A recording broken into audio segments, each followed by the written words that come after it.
Well, for sure, I felt a huge difference between the first set and last two, and I'm pretty happy that I got my level of energy up a little bit. And yeah, Arena made it difficult today for sure, and I felt like she was serving pretty solid, so it was hard to come back in third, but I'm pretty happy that I did. Very good. Just a reminder, there will be no press for Iga tomorrow, so if you have questions, we will take them tonight. Okay? Matt. Hi, Iga. Matt Futterman from the New York Times. You spent like a fair amount of time tonight, whether it was on the sidelines or even on the court at times with your eyes closed in between points. I'm sort of wondering what are you doing when you're doing that, or what's going through your head? Are you visualizing stuff? What is that all about? Honestly, I don't know if it was more than usual, but maybe. For sure, yeah, today for me, I knew I need to be good at like anticipation and actually being ready for the serve and having good, like quick reaction. So yeah, between points, I tried to kind of visualize for sure. And also just, remember the three basic things that I need to focus on before the point. And I don't know, honestly, if my eyes were closed or not, but I tried to do the same stuff as on any other match. Howard? Howard Fendrich with the Associated Press.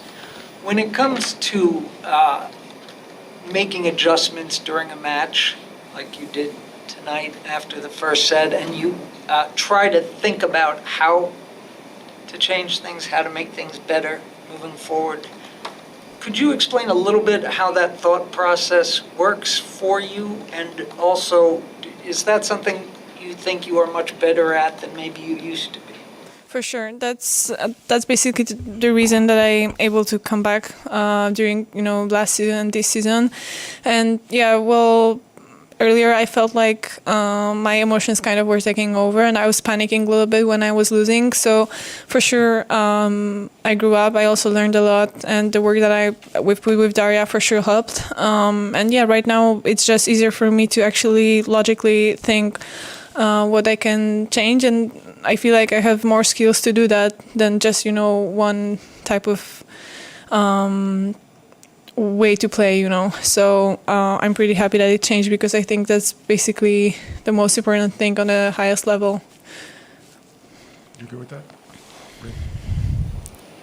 Hi, Iga, congratulations. Neil from Eurosport.com. Iga, you haven't played ONS too many times to say that it's a whole rivalry, but it's a budding rivalry, and I'm wondering, how do you describe it? What kind of challenges does ONS pose for you, and just your relationship on and off court? Well, I mean, there are a lot of challenges, because she's a really solid player, and she's second in the race right now, and Wimbledon final, she didn't get points for that, but it shows how much progress she has done, So she has different game style than most of the players. She has a great touch, so all these things mixed up. Yeah, she's just a tough opponent, So that's why probably our matches are always kind of physical and really tight, even though the scores maybe, I don't know what was the score in Rome, but I remember it as a really tight match anyway, because there were a lot of ads, I think. So she's just a tough opponent, and she fully deserves to be in the final. So I think it's going to be a great battle. Brian? Brian Mahoney from the Associated Press.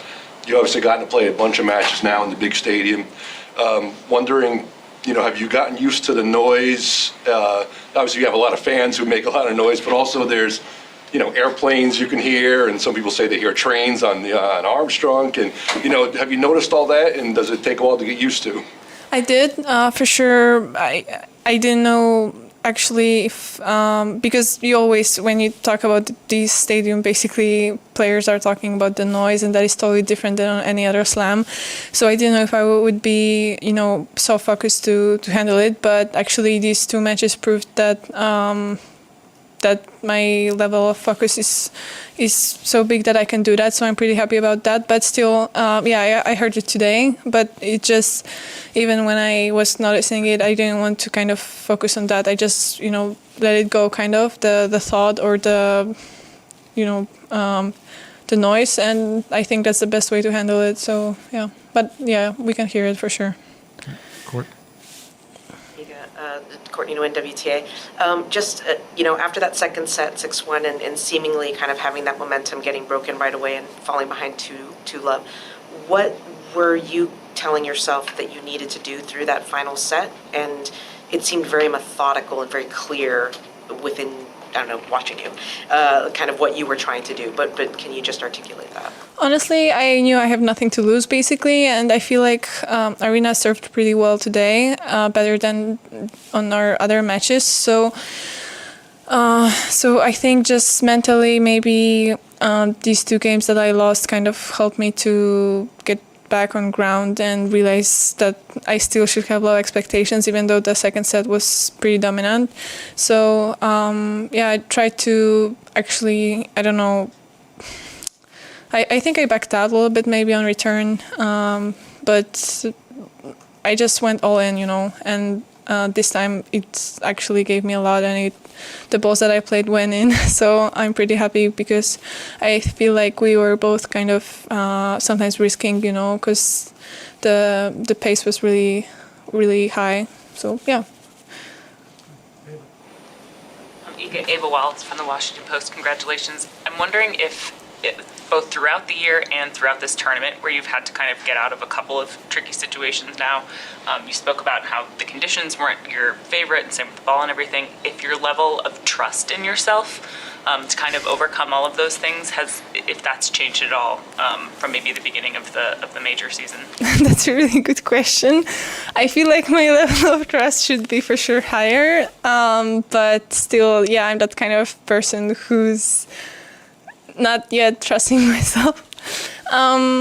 If I feel like I trust myself for sure on clay and maybe on slower surfaces, and here I try just to accept that maybe sometimes I'm not gonna trust myself, and I still need to prove myself in a couple of matches, maybe against heavy hitters to see how it's gonna go, and maybe come back a couple of more times. But maybe I'm that kind of person who's never gonna trust myself, so I don't care. Actually, it's not like it's something like negative for me. For sure, like having doubts is not nice, but I also find it pretty motivating to actually try to get better and try to find new skills to get as close as to this trust as possible. Court, you had a question? On that point, off of Ava's question, do you then, how do you feel then to make a major final at a tournament where maybe you weren't trusting yourself as much and you didn't necessarily come into the tournament with the confidence level that you had earlier in the season? I just feel like the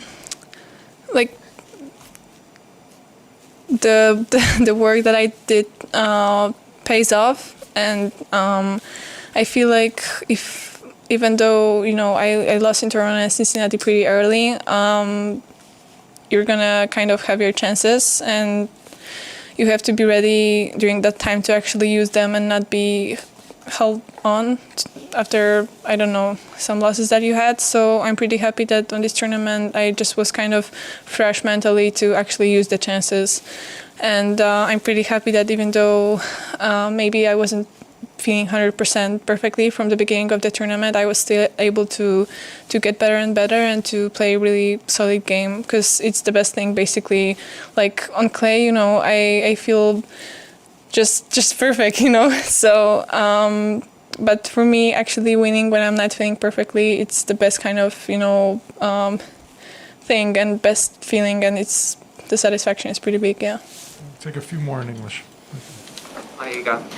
Matt Trollope from OzOpen.com. You said to Courtney before that you went all in and you were happy that the shots started going in when you needed them to, and I just wonder how or why did they start going in? What was it about tonight that maybe it is about that trust you were talking about before, but maybe explain that if you can. One more time, maybe it's... About, you said you went all in, Yeah. and the shots went in. So why did that happen? I just feel like you have to do that kind of sometimes against Arena because she's playing she's trying to be really dominant and she's playing really aggressively, and sometimes just maybe pushing her back a little bit is the best thing you can do, because when she's going to be, going forward, it's hard to stop her.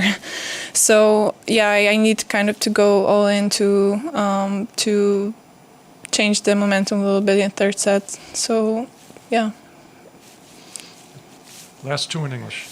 Tamani, Reem, then we're done. Here you go. Tamani Kara from The Guardian. A lot of the kind of champions in the past, they often have big comebacks, when they're down in matches, in big tournaments. And in your first two slams, I know you had a lot of tough matches, but you only dropped one set. So I'm wondering just how kind of important is it for you to know that, when you're down 2-4 today, you can come back and and have that experience going forward? Yeah, it's a lot. It also gave me a lot after fourth round, so it kind of gives you a little bit of that trust that we were talking about, that you can handle any situation that is out there. And maybe some just confidence that next time you know what skill to choose and what solution to have, kind of, So yeah, it's the best experience you can have for next matches for sure. Reem, final question in English. A couple of things. One of them is this tournament was quite unique for everyone because the first week was all about Serena, and in general there's a lot of focus on the Americans and everything. And whereas for you where there's so many eyes on you with heading into the French and the streak and all of these things, and I'm curious, has it felt different for you? And has even week 1 felt different to week 2? Or has that helped? Has that affected your mentality? I'm just curious how it felt. I don't know, honestly. I was actually thinking about that every time I basically watch Serena. I've never been in this situation, like being number 1 and being in this tournament, so it's hard for me to say. It's hard for me to compare, but maybe a little bit, it took a little bit pressure off me.